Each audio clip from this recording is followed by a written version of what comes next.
किसी ने बड़े कमाल की बात कही है कि लोगों की बातों को कभी दिल पे मत लगाना। लोग तो अमरूद खरीदने से पहले भी पूछते हैं कि मीठे तो है ना, और फिर बाद में नमक लगा के खाते हैं। दोस्तों, मैं हूं समीर और आपके लिए लाया हूं एक छोटी सी कहानी।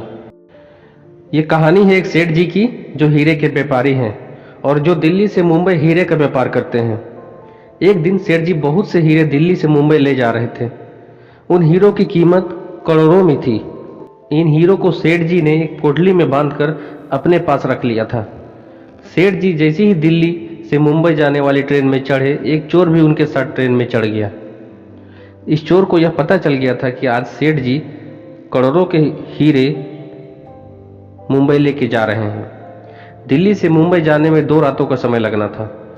चोर ने मन ही मन यह सोच लिया था कि कैसे भी करके मुझे सेठ जी के करोड़ों के हीरे आज चुरा लेने हैं। करोड़ों के हीरे के बारे में सोचकर चोर बहुत खुश हो रहा था। यदि वह करोड़ों के हीरे उसके हाथ लग जाएं तो अपनी पूरी जिंदगी आराम से गुजार सकता है। चोर की हरकतों को देखकर सेठ जी ये समझ गए थे कि यह एक चोर है और हीरे चुराना चाहता है। क्योंकि चोर को रात में चोरी करनी थी, इसलिए वह शाम 7 बजे ही सो गया। अब रात को 10 बजे जब सेठ जी को नींद आने लगी तो सोने से पहले उन्होंने अपनी हीरे की पोटली चुपके से चोर के बैग में रख दी और सो गए। जब रात को 1 बजे चोर की नींद खुली, उसने तुरंत हीरे की पोटली को चुराने के लिए सेठ जी के सामान को चेक करना शुरू कर दिया।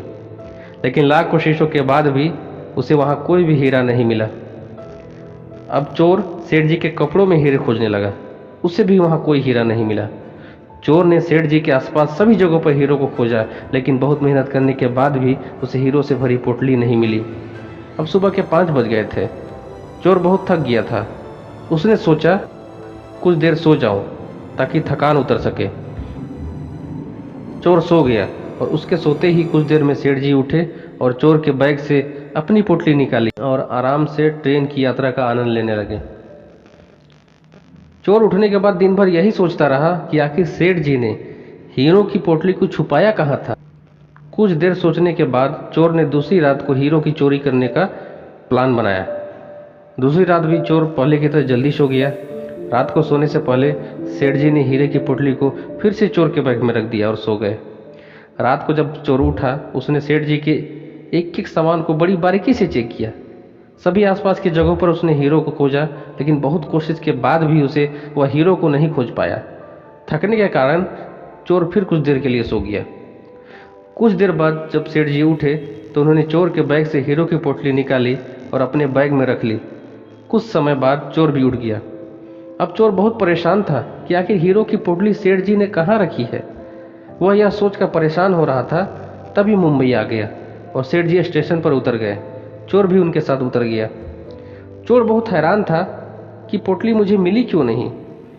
अब उसके मन में केवल एक ही सवाल था कि पोटली सेठ जी ने रखी कहाँ थी। उसे रुका ना गया और तुरंत सेठ जी के पास पहुंचा और बोला, मैं आपकी हीरो की पोटली को पिछले 2 रातों से चुराने की कोशिश कर रहा हूं, लेकिन बहुत खोजने के बाद भी मुझे वह मिली ही नहीं। मुझे आप यह बताइए कि आखिर आपने पोटली को छुपाया कहाँ था। सेठ जी हंसे और बोले, अरे मूर्ख, मैंने हीरो की पोटली को तेरे ही बैग में छुपाया था।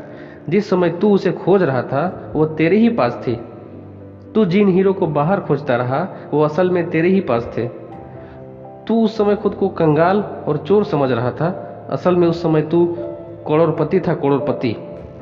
सेठ जी की यह बात सुनकर चोर दंग रह गया और अब उसने आगे से कोई भी चोरी ना करने की कसम खाई और वहां से चला गया।